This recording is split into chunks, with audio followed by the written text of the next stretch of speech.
Uh, Good evening, doctors. We are delighted to welcome all the pediatricians for today's Pediatrician Pathshala Scientific Convention Module 2, Issue 3.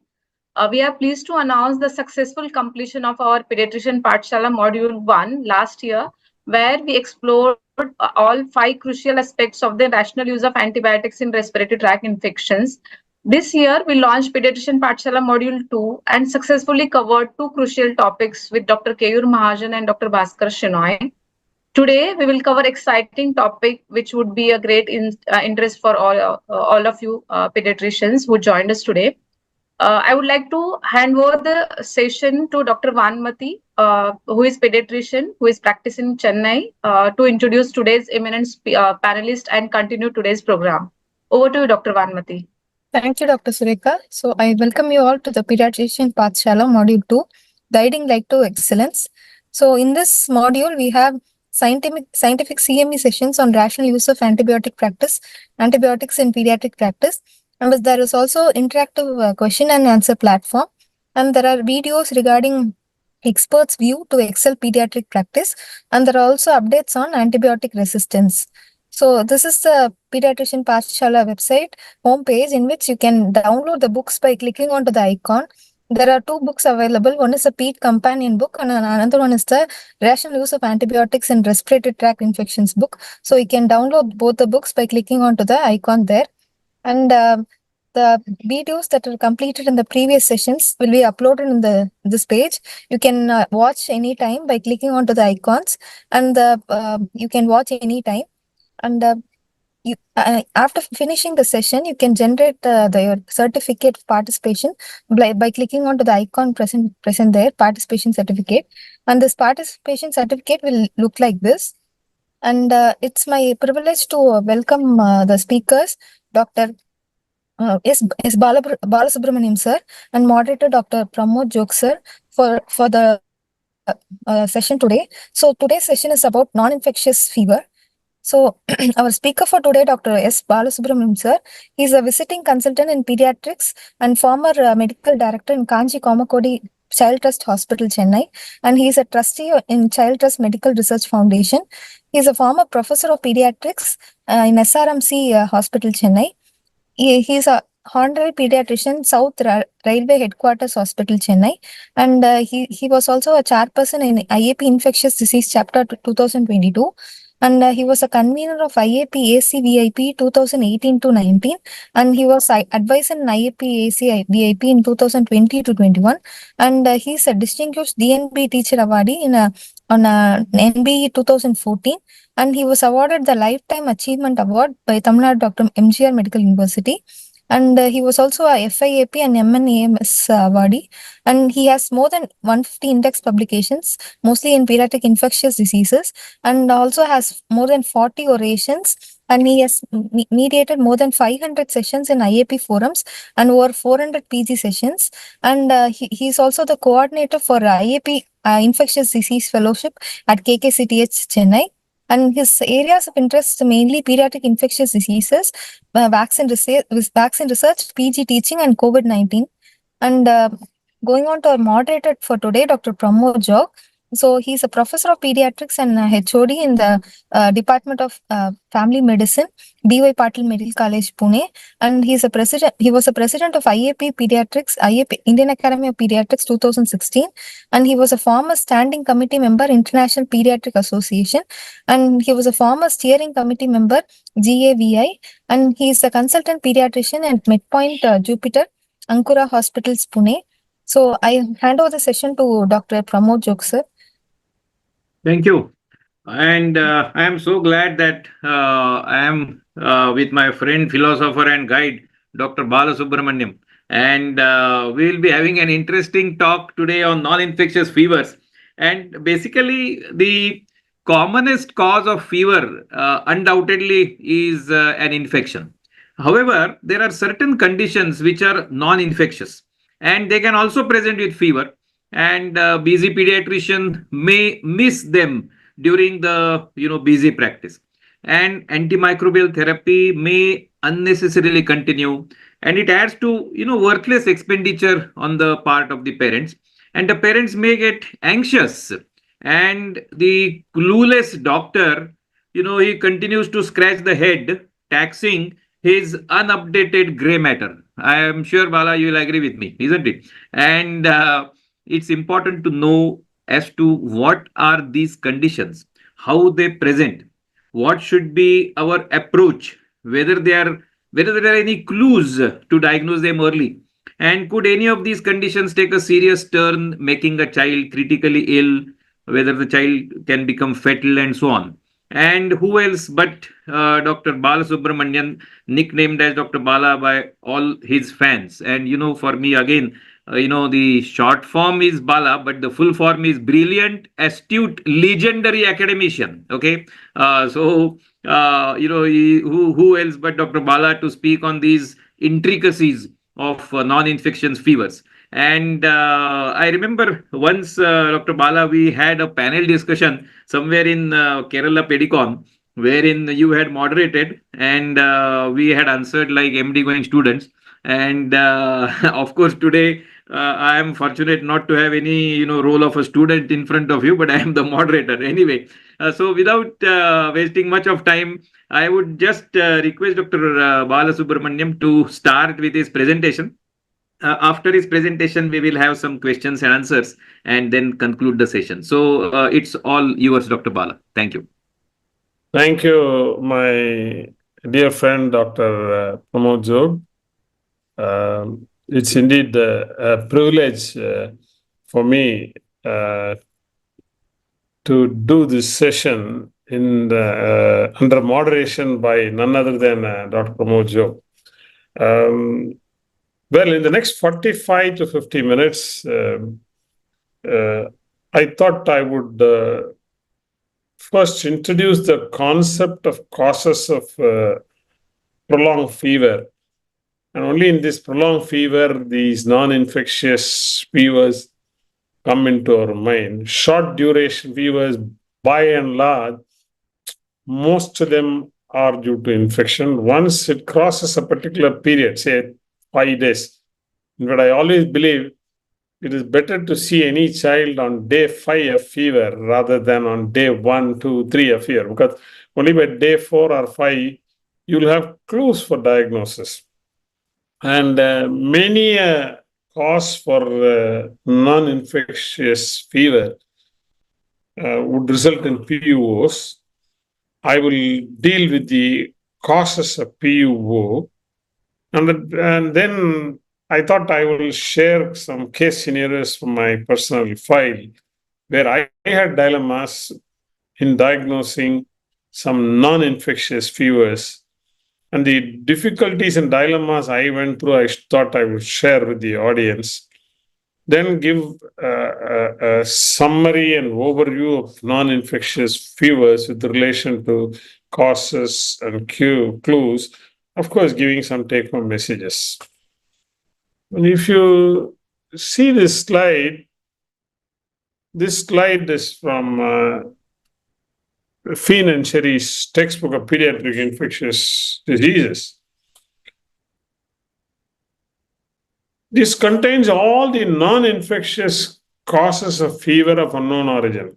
That is, all PUOs which are due to non-infectious causes are listed in this slide. You see here, basically any FUO or PUO is likely to fall into one of the 4 groups. The most common group we all know is infection. The second common group in pediatrics is probably today is autoimmune disease. The third common group is malignancy. The fourth is miscellaneous.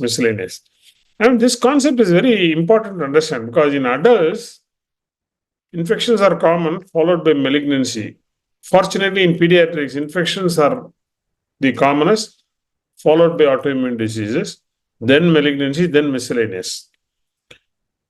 And then I still remember when I was a postgraduate in the years 1980 to 83, in the entire 3 years, we never diagnosed any Kawasaki. I didn't see a single case of SLE. I saw only one juvenile arthritis in the entire 3 years. Now today in 2024, I see one case of SLE every month, one case of SOJEA or polyarticular JEA every month, and Kikuchi then and there, lots of leukemias. So the entire pattern of diseases is changing. But other than the groups, the three major groups, infection, malignancy, and autoimmune disease, the miscellaneous group is the most difficult one. One, Kikuchi disease, which presents like lymphadenitis. Central diabetes insipidus can present as fever. Drug fever, often difficult to diagnose. Ectodermal dysplasia, children don't sweat, they can present with fever. Factitious fever, Munchausen syndrome by proxy. I've seen a doctor mother coming with a child with fever, where she could not document fever at all. We admitted, we found no fever at all. There was a psychiatric problem with the mother. And familial dysautonomia, granulomatous colitis, Caffey's disease, nephrogenic diabetes, pancreatitis, periodic fever syndromes, that is all those autoinflammatory syndromes, serum sickness, ulcerative colitis, thyrotoxicosis, etc. These are all the causes. And in the next 40 minutes, I will deal with some case scenarios where we had difficulty in the diagnosis. Case scenario 1. This was a 3-year, 7-month-old girl child, previously well thriving, developmentally normal. Her main complaint was fever for nearly a month. The other complaint was pain in the right thigh. Sorry, left thigh. It's not right thigh, it's actually left thigh. They gave a history that the grandfather had active TB. He's on ATT from a government hospital for a drug-sensitive TB. And elsewhere, the child, because of the possibility of osteomyelitis, somebody had started the meropenem and vancomycin for 10 days. The child was referred to us and the child was not better. And the serial blood counts are done. As seen here, you can see that, the hemoglobin, which was 10.8 on 16/8/2017, had dropped to 8 on 21. Total count also is gradually dropping down. Platelets were normal. ESR was around 80. CRP was not greatly elevated. Somebody had done rheumatoid factor, which we don't do at all nowadays. Urine routine was negative. Cultures were negative. The child was referred as probable tuberculosis. So now with the background of 1-month fever, history of contact, anybody would definitely think of tuberculous osteomyelitis, and outside doctor had taken an X-ray. This is the X-ray which is there. Now, first cursory look at the X-ray, I also missed the finding. Then we went to the radiologist. She had marked tenderness in the left thigh, mid-thigh region. And as you see here nicely in the picture, you can see the periosteal elevation, and also you see here carefully the metaphyseal ends of the femur has leukemic lines. So our radiologist straight away said, this looks like leukemia, Bala. So what we thought initially as tuberculous osteomyelitis, now we thought it could be a space-occupying lesion like leukemia. And is this a non-infectious fever? That is what was our question. So with the gradually falling hemoglobin, though the peripheral smear did not show blast, we did a bone marrow. We picked up the acute leukemia in this child, and the child is doing well. And bone marrow confirmed leukemia. What we learned was that any PUO, you should not forget leukemia as an important cause. Imagine if somebody had diagnosed this as rheumatoid arthritis or some other arthritis and started steroids without ruling out lymphoreticular malignancies, it would have been disastrous. Because one of the take-home points in such cases, in addition to doing blood work, count, smear, etc., smears may not show. You have to do uric acid and LDH, which may give clues to malignancy. And of course, never give steroids without doing a bone marrow. That is what we learned in this case. Case number 2. This was a 10-month-old infant who had fever and irritability for 10 days, continuous fever. The parents had noticed that the right jaw was swollen for about a week. Child was admitted in Hyderabad in a hospital, given ceftriaxone and clindamycin, thinking it would be osteomyelitis.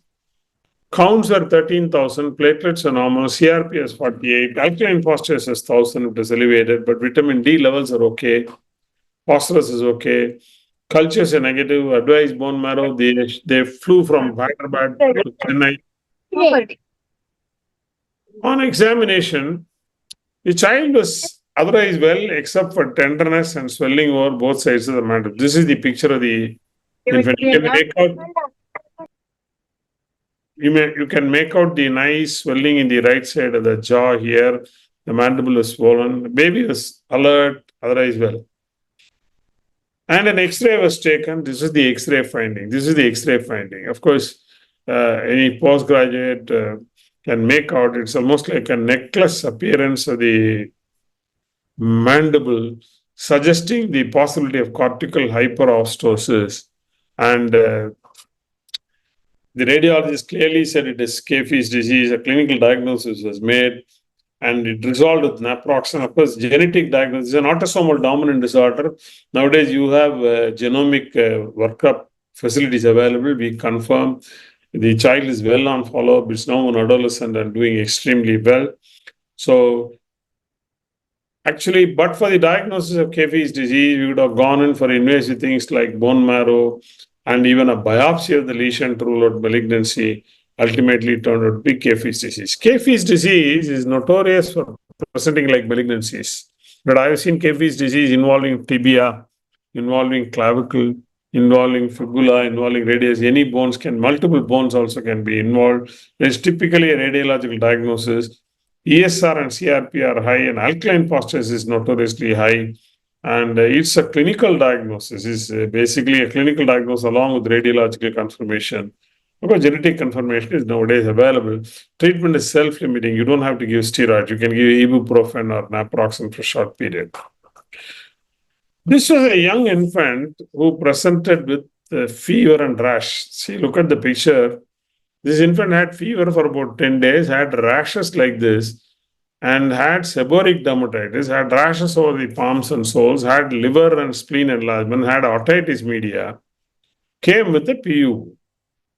And the total count was elevated, hemoglobin was 6, platelets were low, LDH was high, SGPT was 500. We were wondering whether this is a cytomegalovirus infection, which is congenital, which is manifesting, or some disseminated viral infection, or gram-negative sepsis causing pancytopenia. But then, this classic picture of rash, otorrhea, seborrhea, hepatosmegaly, pancytopenia, elevated LDH, what we did was to take an X-ray skull that clearly showed osteolytic lesion, and we proved that it was, the skin biopsy proved that it is Langerhans cell histiocytosis. This LCH is notorious in mimicking scrub typhus. It can mimic meningococcemia, sepsis, DIVC. In fact, we have seen cases of LCH presenting with central diabetes insipidus, presenting with interstitial pneumonia, okay, and presenting with almost like your HLH picture with pancytopenia, osteomyelitis like picture. We have seen cholestatic jaundice as a manifestation. Anything can occur. This multi-organ dysfunction, pancytopenia, without any proof of infection gives a clue. Case number 4. This was a long story of an adolescent girl I had seen about 25 years back. This was an adolescent girl who had fever, high-grade fever, nearly for about 10 to 15 days. She had rash. She had generalized lymphadenopathy. She had marked hepatosmegaly. She had respiratory distress. Saturation was 90. She had wheeze. She was sick, toxic. Basic investigations for PUO we did. total count hyperleukocytosis, 54,000. So that made us think of only malignancy or some serious bacterial infection disseminated. Eosinophils is 11, hemoglobin is 11, platelets are 4 lakh. Bone marrow, we did HIV, CMV, EBV, viral markers, everything was negative. Bone marrow was reactive. We had no diagnosis, cultures are negative. And this is the rash which was there in the girl's chest. See the maculopapular rashes. Okay. At that point of time, we didn't know. We didn't know whether it was an infection or it's a malignancy or a non-infectious disorder. At this point of time, we revisited the history. And the grandmother at that time, she didn't tell us earlier. She said, "Doctor, my girl had 2 episodes of fainting attacks 2 months back. And we went to a nearby doctor. He took an EEG and he said it is fits. And he prescribed a medicine, carbamazepine. And 10 days after starting, she developed what I thought was measles. We stopped the medicine, but the fever and rashes persisted. Now, Eureka, this is actually a carbamazepine hypersensitivity syndrome. This is the first case report of carbamazepine sensitive hypersensitivity from India, where this case we made out mainly because we are fortunate to see a very similar case report in the New England Journal of Medicine in the clinico-pathological conference. Otherwise, we would not have made a diagnosis. Short course of steroids, everything melted, child recovered. Then only we went and saw literature. Carbamazepine had just appeared 25 years back. Pseudo-lymphoma syndrome, which can be caused by your phenytoin, can also be caused by carbamazepine. So what we learned from this case is that any child with fever, what looks like an infection may not be infection, may be a drug fever, The most notorious groups of drugs which can cause fever are anticonvulsants, cotrimoxazole, cephalosporins. Cephalosporins are notorious for causing drug hypersensitivity, penicillins, beta-lactams, they can all cause. And this drug fever is a diagnosis of exclusion. You may have eosinophilia. You may not have in every case. You have to exclude infections. There is no single diagnostic test for drug fever. You stop the drug, majority of drug fevers stop in 3 to 4 days. But in conditions such as DRESS or carbamazepine hypersensitivity syndrome, even after stopping the drug, the fever may go on for 1 to 2 weeks. That doesn't exclude drug fever. So that is where the difficulties arise in drug fever. Drug fever is one non-infectious cause of fever, which is often underdiagnosed, missed, and wrongly treated with multiple antibiotics. Case 5. This is a boy who presented with diarrhea, fever, and abdominal pain. 10 days fever, abdominal pain, diarrhea, toxic ileus, counts are normal. We always, today or any day for that matter in India, we always think of typhoid fever. So we started on ceftriaxone. In spite of that, he didn't improve. He had very severe abdominal pain. Cultures, including stool culture, was negative. Occult blood was positive in the stool. And on day 11, he developed an oral ulcer. And he complained of pain in the eye. We didn't know what to do. See, this looks like intrigue. But he's not responding to antibiotic. He's developing oral ulcer. The moment he had abdominal pain and oral ulcer with diarrhea, we thought it may be non-infective inflammation of the bowel rather than infective inflammation of the bowel. We started thinking beyond infection. And next day, on day 11, he developed classic erythema nodosum like this. And he developed eye pain, and our ophthalmologist promptly diagnosed it as uveitis. We didn't know whether this is tuberculosis, which is causing erythema nodosum and uveitis, or whether it is an inflammatory bowel disease. So we did a stool calprotectin, which was more than 2,000. Colonoscopy was done. It confirmed Crohn's. Okay. And he was treated with steroids and methotrexate. This boy is on adalimumab for the last 10 years or so because he had severe UVA disease in remission. And what we must remember that abdominal pain and you have fever, you have erythema nodosum. Erythema nodosum is a hypersensitive manifestation of tuberculosis. It can occur in drug hypersensitivity, it can occur in collagen vascular disease, can occur in SLE, polyarteritis, any condition can cause. It can occur in tuberculosis also. So it's always a DD for Crohn's disease. Okay. And many a time, these patients have some mesenteric adenopathy where there is a tendency on the part of pediatricians to overdiagnose tuberculosis and miss Crohn's disease. And here, what is important is to look for extraintestinal clues. It's very unusual to have uveitis in tuberculosis, right? And, such high calprotectin level, erythema nodosum, occult blood positive, you don't have any other diagnosis other than Crohn's disease. The other important point in Crohn's disease is that Crohn's disease, though it is an inflammatory bowel disease, ESR may be high, and if the disease is involving only the ileum, CRP will not go up. Like SLE, many a child with Crohn's disease may not have elevated CRP. Okay. Case number 6. This adolescent girl had fever for 2 weeks, PU. She had ear swelling, which was tender. She had oral ulcers. She had arthralgia, malaise, pallor. And she came in a very sick state with tachypnea, tachycardia. Her counts showed leukopenia. There was thrombocytopenia. Hemoglobin was 7. Coombs was negative. Smear showed no blast. ESR was 120.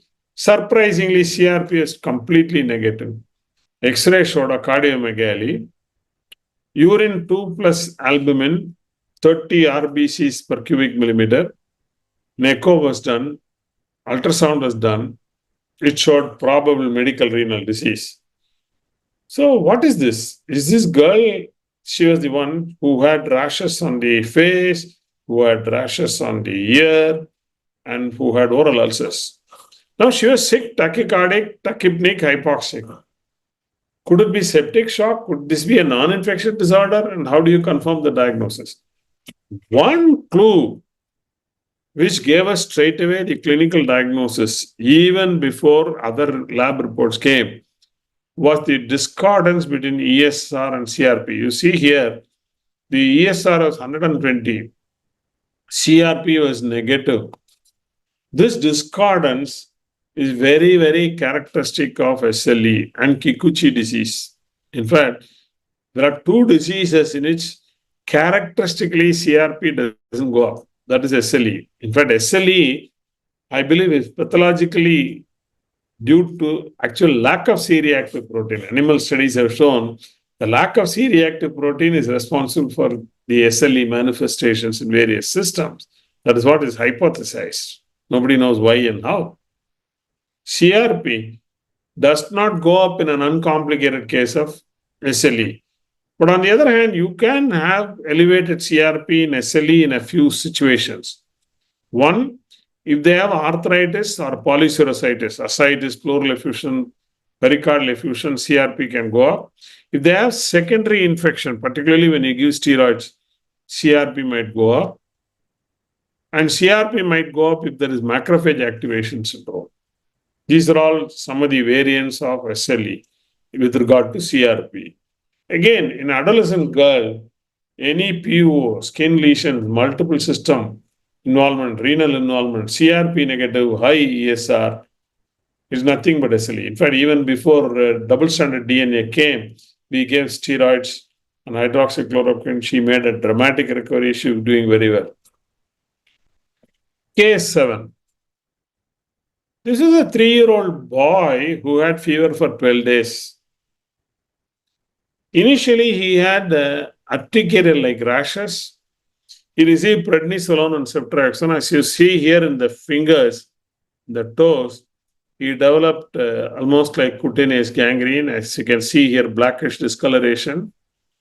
He was referred as probable scrub typhus vasculitis. He had a cutaneous gangrene like this, and he had a high leukocyte count, high ESR, high CRP, high platelet count. We don't know whether this is infection or infection-induced vasculitis or non-infectious vasculitis. We are not sure what it is. And look at the picture. Of course, he had cheilitis. He was irritable. And of course, he had a characteristic BCG erythema, which is one of the characteristic findings in Kawasaki. The only other conditions in which you can get BCG erythema is influenza, and they have reported in COVID-19 without MIS-C also. Of course, MIS-C it can occur. It can occur in yellow fever also. This has been reported in literature, but this is actually a Kawasaki. Kawasaki is one diagnosis which pediatricians have a tendency to think of pretty late. In fact, I can tell you from my own personal experience, the first Kawasaki I diagnosed maybe 25 years, 24 years back. I had to call the dermatologist, I had to call the cardiologist, I had to call the rheumatologist, I had to call the nephrologist before I put a label on Kawasaki. Now it is not so. Pediatricians do diagnose Kawasaki pretty early. Pediatricians have learned that they should make a diagnosis of Kawasaki before finding out echocardiographic proof of Kawasaki. In fact, it is our duty to pick up Kawasaki before echo changes appear. It's a clinical diagnosis. And you should give IVIG the moment you diagnose. And there are no clear-cut laboratory or diagnostic markers for Kawasaki. It can be misleading. And the biggest problem in Kawasaki is that the signs keep on changing. In fact, by the time they come to you on day 7 or 8, the eye redness might have disappeared. Even the lymph node might have disappeared. The transient rash also might have disappeared. So things keep on changing. And another important thing you must remember is that it is well known Kawasaki can be associated with infections in 1/3 of children. I have seen pneumococcal pneumonia with Kawasaki. I have seen staphylococcal abscess in the neck in Kawasaki. So you can have co-infections. It is reported that nearly 1/3 of children with Kawasaki have comorbid infections, including UTI, pneumonia, etc. Of course, one clue which you may get, which perhaps you don't get in any other disease other than perhaps scarlet fever, this sort of periungual peeling is extremely characteristic of Kawasaki. Sometimes what can happen is that children may develop fever. They may have scarlet fever-like illness with strawberry tongue. They may become afebrile. 1 week later, they may come to you with peeling like that. It is imperative that you should do echo to look for any coronary changes and give aspirin for these children. The typical strawberry tongue. And of course, strawberry tongue is not always Kawasaki. There are 6 or 7 conditions which can cause strawberry tongue, which include the white strawberry tongue of scarlet fever, yellow fever. You can get in perianal streptococcal dermatitis. You can get in Yersinia pseudotuberculosis, which can present like an abdominal mass, appendicitis-like syndrome with fever and strawberry tongue. All these conditions can mimic Kawasaki. Look at the same boy, he had dorsal edema, which again is one of the features of Kawasaki. As you see here, he had even abdominal wall edema.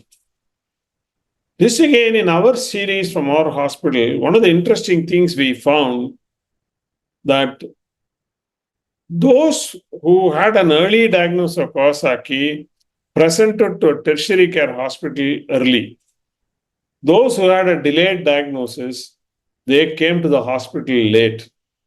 So awareness of Kawasaki was probably responsible in such a report in the year 2012. But I'm sure now things are far better. Pediatricians are easily diagnosing Kawasaki without missing a diagnosis. In fact, the other mistake often pediatricians tend to make is to look for thrombocytosis, wait for thrombocytosis. You need not have thrombocytosis. You can have thrombocytopenia, in fact, which is a poor prognostic factor, right? Today, there are several centers in the world where in young infants below 1 year, they find anemia, they find thrombocytopenia. In addition to giving intravenous immunoglobulin, they also add steroids, methylprednisolone in dose of 30 milligram per kg for 3 days, because these children have adverse prognosis. Case number 8. This was a young infant again who had fever and rash, 3 months old, 2 weeks fever. Birth weight was 3 kg, now 4.5, no, sorry, not 45. Dot is missing. Child had hepatosplenomegaly and seborrhea, had pancytopenia, SGPT was grossly elevated, CRP and ESR are nearly 100, all cultures negative, infection is ruled out, immunodeficiency and TB workup was initially negative. This is the infant who had such severe seborrhea. You can make out the liver and spleen enlargement even by inspection. Severe seborrhea. And we didn't know whether this was a infection plus a non-infectious disease, particularly HLH with pancytopenia, infection-induced HLH or hereditary HLH. And one thing we found, we did a ferritin assay. The ferritin levels are 40,000. These are the early days of HLH. So we thought of HLH. We did a bone marrow. Bone marrow, in addition to identifying hemophagocytosis, we also identified AFB. So this was a case of an infection plus non-infection. Infection of congenital TB and a non-infectious illness of HLH. And this child unfortunately died. This was the first report of tuberculosis-associated hemophagocytosis. Why am I presenting this case? You must remember, there may be a few children with fever who may have an infection which has triggered a non-infectious cause. For example, many children with HLH may initially have an infection and the infection might go, but HLH might not go. Typhoid, scrub typhus, dengue, all can cause HLH.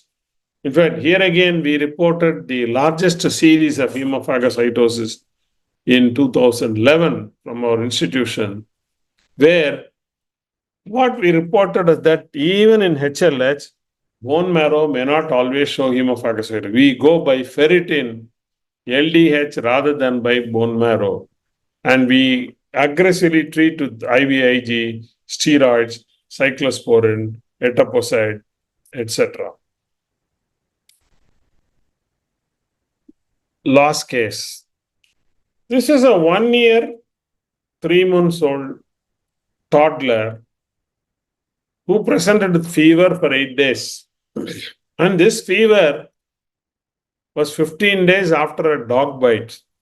He received RIG, local infiltration, and he received vaccine, 3 doses. He presented with drowsiness, lethargy, fever. He was comatose, he had dystonia, seizures. MRI, CD thorax were reported as normal. GCS was 10/15. We thought of acute meningoencephalitis, viral, query rabies encephalitis. We started on ceftriaxone, acyclovir, doxycycline to cover rickettsia. He worsened.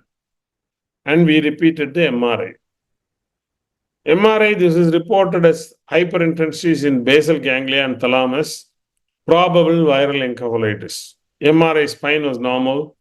The radiologist is very sure the MRI picture is not suggestive of ADEM. The CSF protein was only mildly elevated.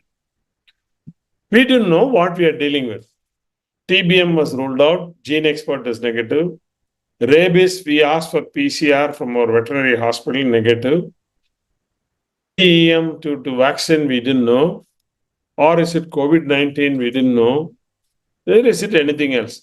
At that point of time, mildly elevated protein lymphocytes, we thought this could be some form of unusual encephalitis, non-infectious illness. Non-infectious illness. So what did you do? We did CSF autoimmune panel, and here we also did serum VGKC antibody analysis. Serum GAD antibodies were positive, and we diagnosed autoimmune encephalitis. And we started on methylprednisolone, pulse methylprednisolone, high doses for 5 days. He woke up, he completely recovered. Finally, we diagnosed autoimmune encephalitis.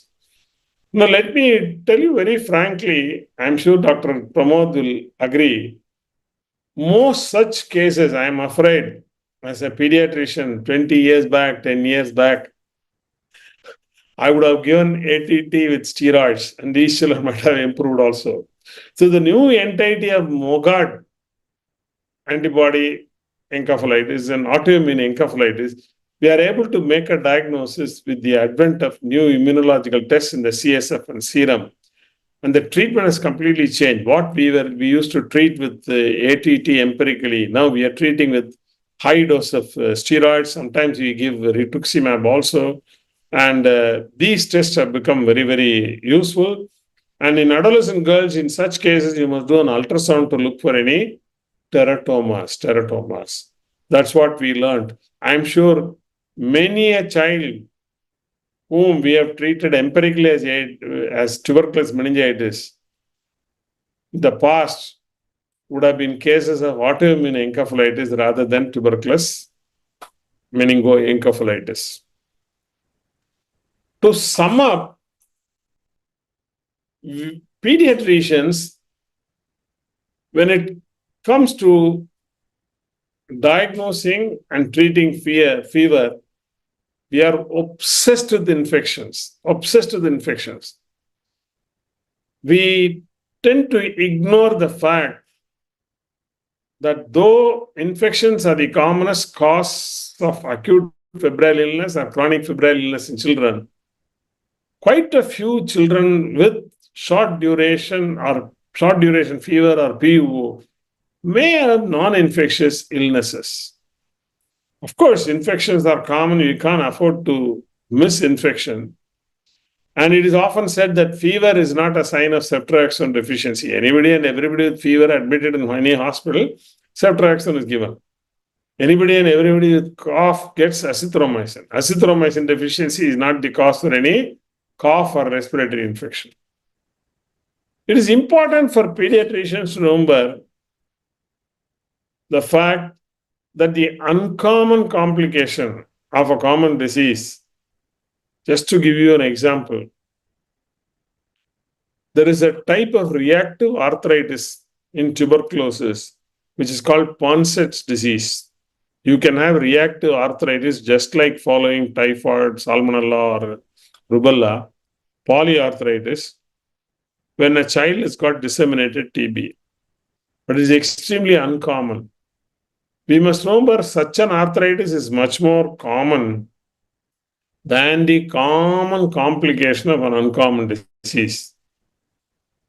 Example, gout in pediatrics is very, very uncommon. So gout causing arthritis and deformity is extremely uncommon. So your Ponson's disease is more likely to be right, your diagnosis likely to be right rather than a gouty arthritis in pediatrics. The three groups in the order of decreasing frequency which cause PU in children, as I said earlier, are infections, connective tissue diseases, and neoplasms. In fact, now with the availability of genetic diagnosis, with the availability of newer methods for diagnosis of conditions such as SLE, we are able to make a quick diagnosis of connective tissue diseases like SLE, dermatomyositis, polyarthritis nodosa, vaginous granulomatosis, etc. Right? They are much more common than neoplasms in pediatrics. For neoplasms, the prognosis is constantly improving in pediatrics. Nobody is allowed to die of leukemia today. Malignancy is a much less frequent cause of PUO in children than in adults. Because whenever you have a child in whom you are not sure whether the fever is caused by an infection or by a non-infectious cause, you should always obtain a complete and detailed history. And of course, you should conduct a thorough physical examination. It's very important to remember physical findings may change. Just as I mentioned in Kawasaki, the lymphadenitis and the conjunctivitis might disappear if you see on 7 or 8.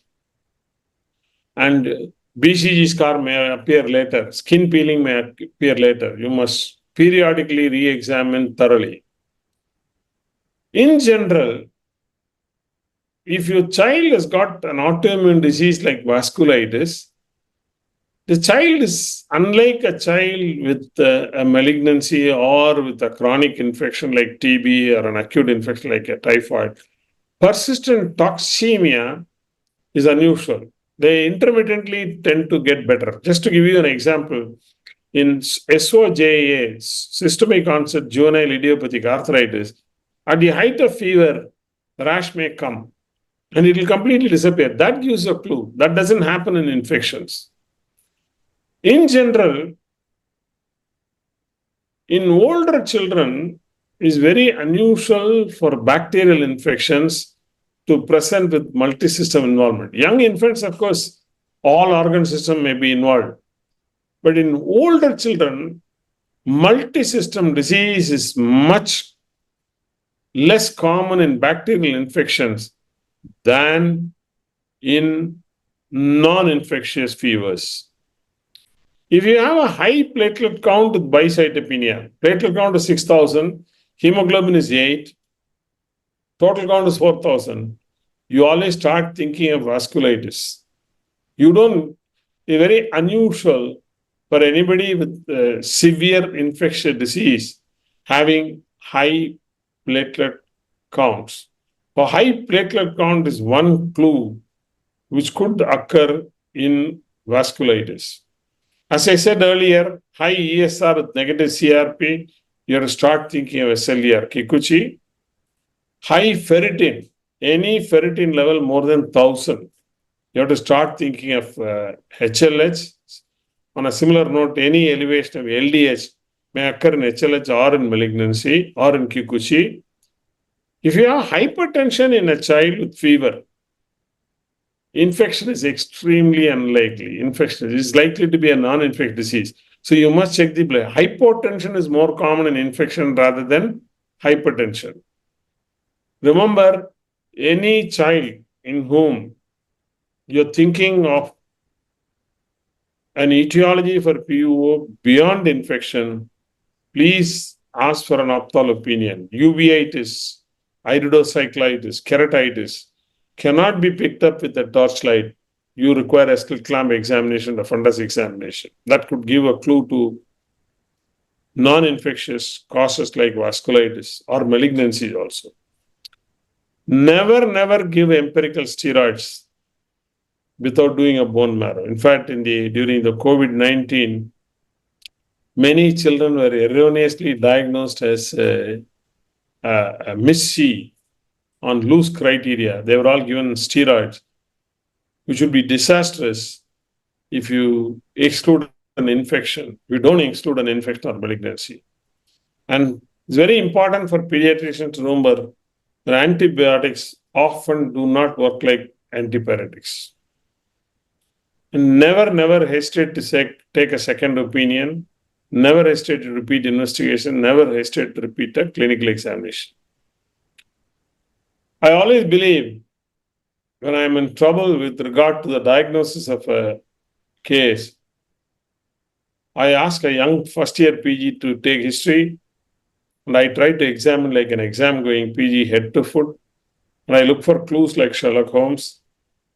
In a lighter vein, we must remember most children have not read the latest edition of Nelson. They don't present the way Nelson has written about diseases. They present often atypically.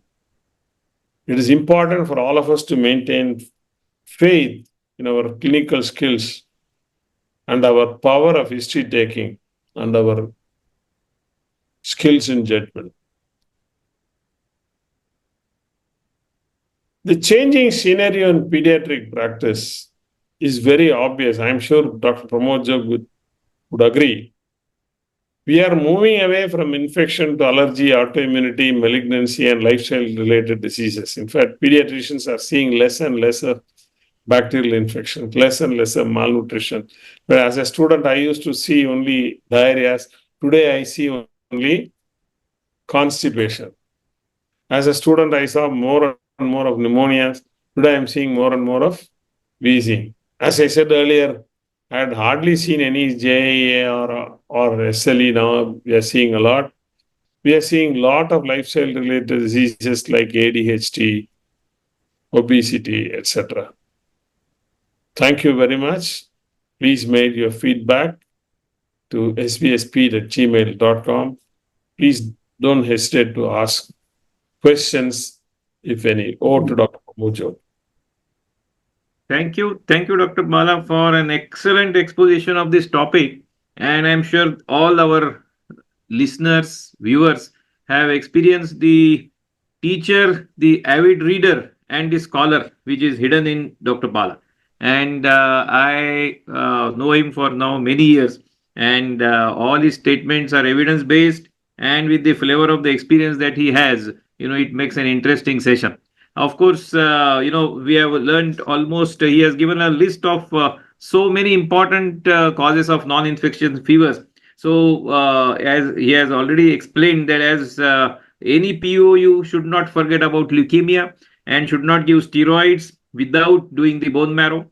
He told us about the condition like Caffey's disease, the Langerhans histiocytosis, the drug fever, then case of Crohn's disease, SLE and Kikuchi, where there is a discordance between ESR and CRP, and then Kawasaki and his experiences related to that, and the combination of infection and non-infectious condition, where he told his initial experience of congenital TB and HLH, and the case series of 43 HLH cases, which was published, and the ones in HLH having high ferritin and LDH, and also the autoimmune encephalitis.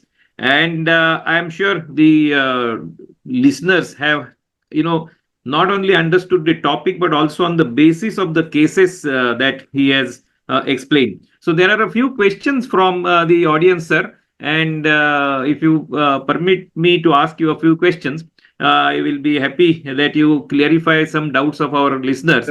Sure. Yeah. So one of the listeners has asked about this Kawasaki disease, and he wants to know that in practice, many times we are unable to diagnose Kawasaki immediately, and many times 4 or 5 days are passed. So are there any clues which we should be vigilant in the initial 4 or 5 days so that we do not miss the diagnosis of Kawasaki disease? Okay, that's a very interesting question. Having seen Kawasaki for nearly 2.5 decades, the earliest I have made a diagnosis of Kawasaki has been 2 days. Day 3, we could make a diagnosis of Kawasaki, and we were right. Of course, we started only on day 4. It's very difficult to make a diagnosis of Kawasaki in the first 3 to 4 days, particularly in older children. It's far easier to diagnose Kawasaki in infants and young children below 5 years. It is in older children that the diagnosis is often delayed. That is 1. 2, it is always better for the same clinician to see from day 1. What will happen? Day 1 child might have fever and a little bit of red eye, and tongue may become red on day 2 or 3. There may be a node on day 4. And if it goes from one doctor to another, it goes on 6. The conjunctivitis might not be there. The lymph node also may not be there. So it can get missed. So the wide dispersal of symptoms always leads to delayed diagnosis. That is one. Two, the more the age, the more is usually the delay in diagnosis. Three, you should not forget to see the perianal region and the BCG region. A child with fever who doesn't have diarrhea, who has perianal erythema, that is a significant clue to Kawasaki. And you should not wait for the echo to show abnormalities. In fact, it is your duty to treat Kawasaki before the echo becomes abnormal. And platelets go up only toward the end of the first week. In fact, many pediatrician friends of mine, they tell me, sir, platelets are normal. That doesn't rule out Kawasaki. A normal platelet count, a normal total count does not rule out Kawasaki.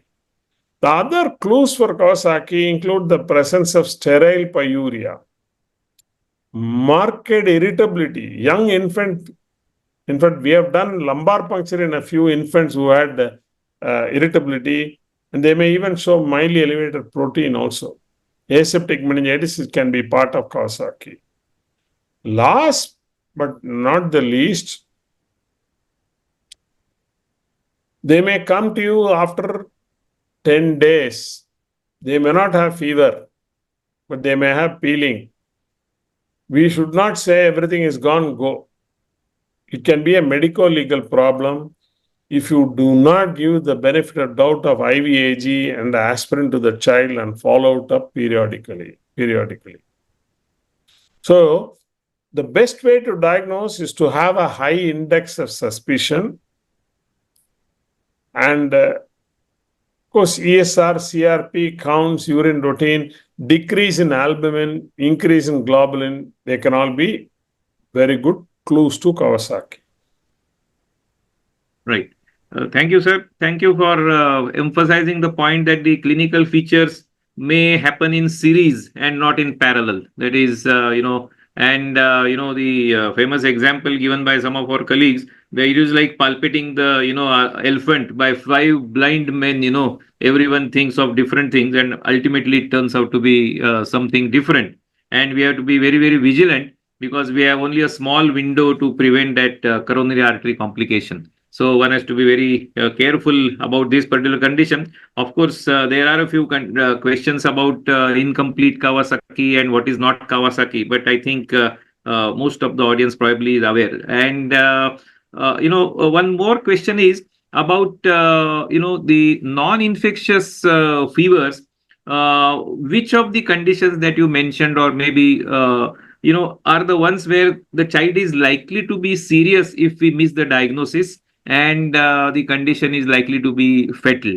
Maybe one or two conditions of the ones which you mentioned where the child is likely to go into complications if you fail to diagnose on time. The most commonly missed diagnosis is acute leukemia. Right. Acute leukemia, lymphoma, HLH. HLH can be missed. We can go, but I'm like I said, autoimmune encephalitis being treated as TB in the past. We would have treated all these HLH as sepsis 20 years back. You would never have done ferritin, we would never have recognized. So HLH, leukemia, lymphoma, drug fever, other than that, probably SLE, SOJA, these are all the conditions which we tend to miss. Right. Yeah.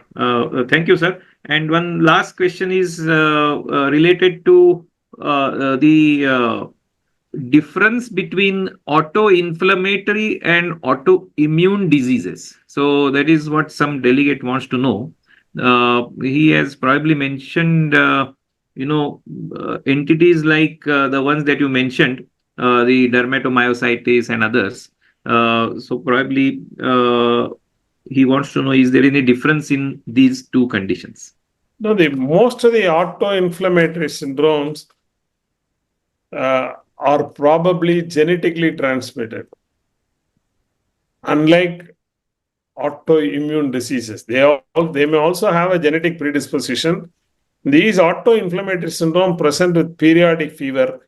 The most typical example is your periodic fever, aphthous stomatitis pharyngitis syndrome, PFA-PA syndrome, where children get tonsillitis, aphthous ulcer, repeatedly get treated with antibiotics, they don't get it. That is an autoinflammatory disorder. Cytokine release. There are several syndromes like Majeed syndrome and your periodic fever syndrome, cyclic neutropenia, etc. They all come under autoinflammatory diseases. Autoimmune diseases belong to the group where you have SLE, dermatomyositis, polyarthritis nodosa, Sjogren syndrome, etc. Right. There is an auto-antibody production. Autoimmune diseases, there is an auto-antibody production. In autoinflammatory diseases, there is an hereditary predisposition of release of cytokines. Right. So, of course, I'm sure these conditions are rare. That means the autoinflammatory ones. Though a lot of discussion these days goes on about these conditions, and that's fine.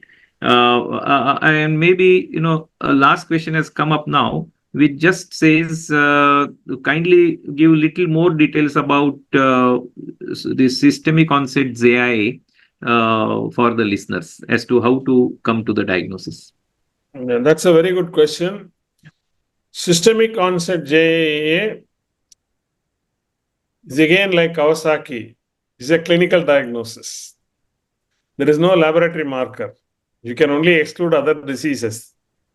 For example, if you have a child with SOJAA, you can't make a diagnosis before 6 weeks. You have to wait. And in the early stages, it may behave like a PUO. Other than fever, maybe if you are lucky, you may get a transient rash at the height of fever. And arthritis may occur only after about 2 to 4 weeks. And there may be hepatosplenomegaly or there may not be hepatosplenomegaly. So ESR and CRP will be very highly elevated. Ferritin may not be elevated. Rheumatoid factor is not going to be positive. In fact, if rheumatoid factor is positive, it's not probably SOJAA. Right? All other tests are going to be negative.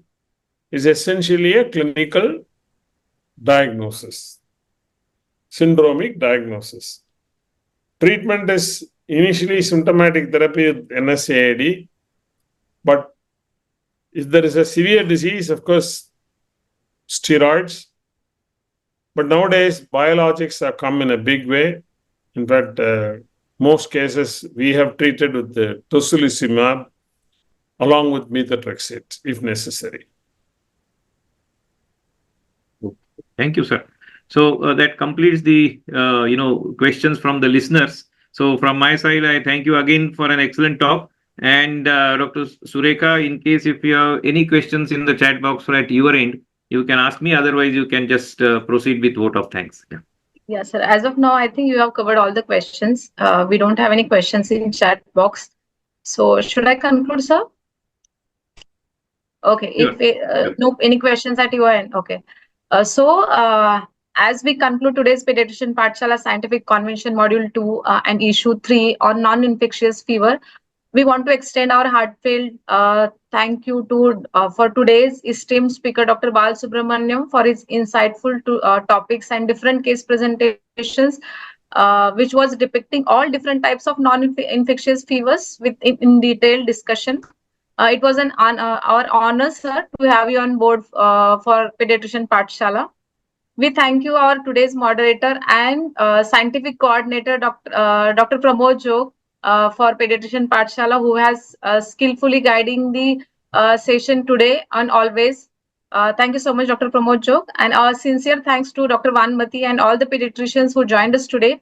Your valuable presence, active participation, and the commitment to enhancing pediatric care are truly appreciated. Thank you so much. Thank you once again, sir. Thank you, everyone. Thank you. Thank you, sir. Thank you. Good night. Thank you so much, sir.